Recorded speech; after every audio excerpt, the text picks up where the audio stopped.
Hello बच्चों, प्रकृति की पाठशाला में आज आपका फिर से स्वागत है। और आज हम कर रहे हैं एक्सरसाइज 8.2 का क्वेश्चन 3 कर रहे हैं ट्रिग्नोमेट्री से। ओके बच्चों, ये क्लास 10 से है और मैंने इसके आपको 2 क्वेश्चन करा दिए। आज हम इसका 3 क्वेश्चन करेंगे और देखते हैं 3 क्वेश्चन में क्या है। क्वेश्चन पढ़ के देख लेते हैं।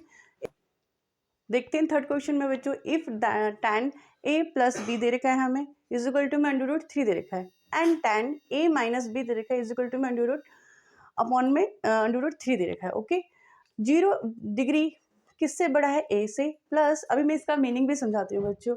और बी बड़ा है मतलब 90 से, और ए बड़ा होना चाहिए बी से। फाइंड द वैल्यू ए और बी की हमें क्या करने हैं? वैल्यू याद करने हैं।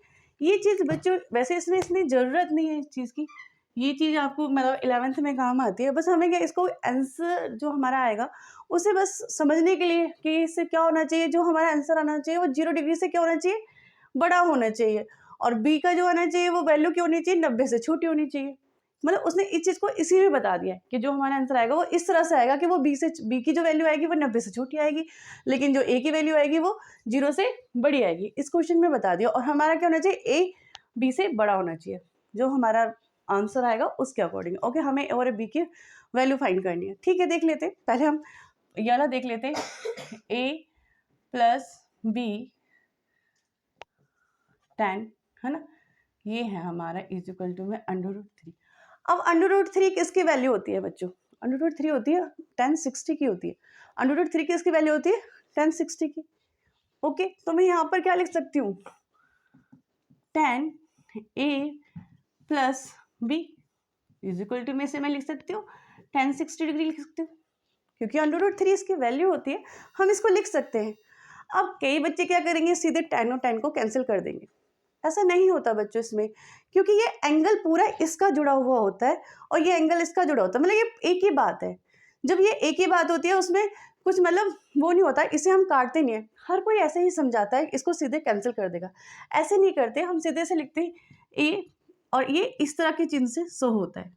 क्यों होता है? क्योंकि ये लॉजिकली बुक में ही लिखा है। बुक में ही जैसे हम पाई को चेंज नहीं कर सकते, उसके मान को मतलब जो हमें दी होती है वो ऑलरेडी देती है ना, कि हम पाई के उस जो वैल्यू देती है 20/7, क्या हम उसको पाई लिख सकते हैं? पाई की वैल्यू या उसे लिख सकते हैं? चेंज नहीं कर सकते। वो ऑलरेडी किताब में बनाई हुई है, एनसीईआरटी में। जो भी हमारे बुक करता होते हैं या जो हमारे एनसीईआरटी के वो होते हैं, सब इसी तरह से बनाते हैं। इसलिए इसमें हम चीज़ को चेंज नहीं कर सकते, इसको हमें लिखना ही पड़ता है।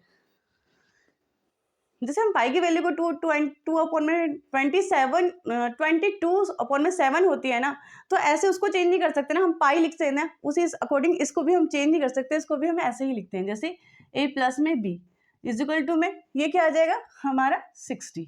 मतलब हमने इसमें से tan को हटा दिया, दोनों का जो एंगल है वो लिख लिए। जो एंगल बचे हुए हमारे यहाँ पर, ये एंगल था और ये एंगल था, दोनों को हमने ये लिख लिया। तो हमारी ये इक्वेशन फर्स्ट आ गई। क्या आ गई? ये इक्वेशन हमारी फर्स्ट आ गई। सेकंड में देख लेते हैं। सेकंड में क्या है? a minus b is equal to में 1, पहले लिख लेती हूँ मैं, tan 1 में √3। ओके, अब देखो इसकी वैल्यू क्या होती है? a माइनस बी, इसकी ये किसकी होती है? tan 30 की होती है। किसकी होती है? tan 30 की। वहां देख लो tan 30 की वैल्यू क्या होती है? 1 में √3 होती है।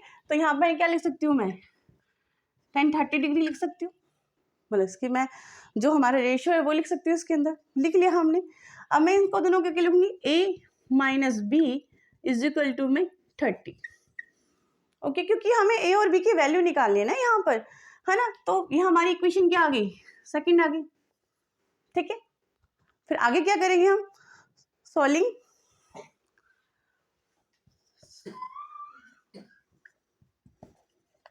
Equation first and second. Okay, हम दोनों को सॉल्व करके देखते हैं। बाय ऐड या कुछ भी लिख सकते हो, या सॉल्व कर लो। एंड का मतलब भी ऐड करना ही होता है। तो हम दोनों को ऐड करके देख लेते हैं। क्या है हमारा? पहले a प्लस बी, और इसमें ये चिन्ह जरूर लगाना। क्यों लगाना है ये चिन्ह? क्योंकि ना ये इसी से शो होता है कि ये है ही, मतलब ये ऑलरेडी, हम इसमें कोई चेंजेस नहीं ला सकते, ये तो है ही। ओके, तो a प्लस बी हमारा 60 डिग्री, और यहाँ पर a माइनस बी है हमारा 30 डिग्री। ओके, अब हम इन दोनों को करते हैं तो ये तो हमारा कट जाएगा बी, तो यहाँ क्या जाएगा? 2a आ जाएगा इज इक्वल टू में 90 डिग्री। तो ए बराबर कितना आ गया 90 अपॉन में 2 आ गया। तो ए की वैल्यू क्या आई, इसको काटेंगे तो 45 डिग्री आ गई। ओके, यहाँ पर हमें ए की वैल्यू मिल गई। मैंने कुछ नहीं किया बच्चों, सिर्फ जो दे रखा था उसका लिखा और उनकी हमने जो रेशो थे वो लिख दिए। जो हमें डिग्री दे रखी थी, जो मतलब वैल्यू दे रखी थी वो लिख दी।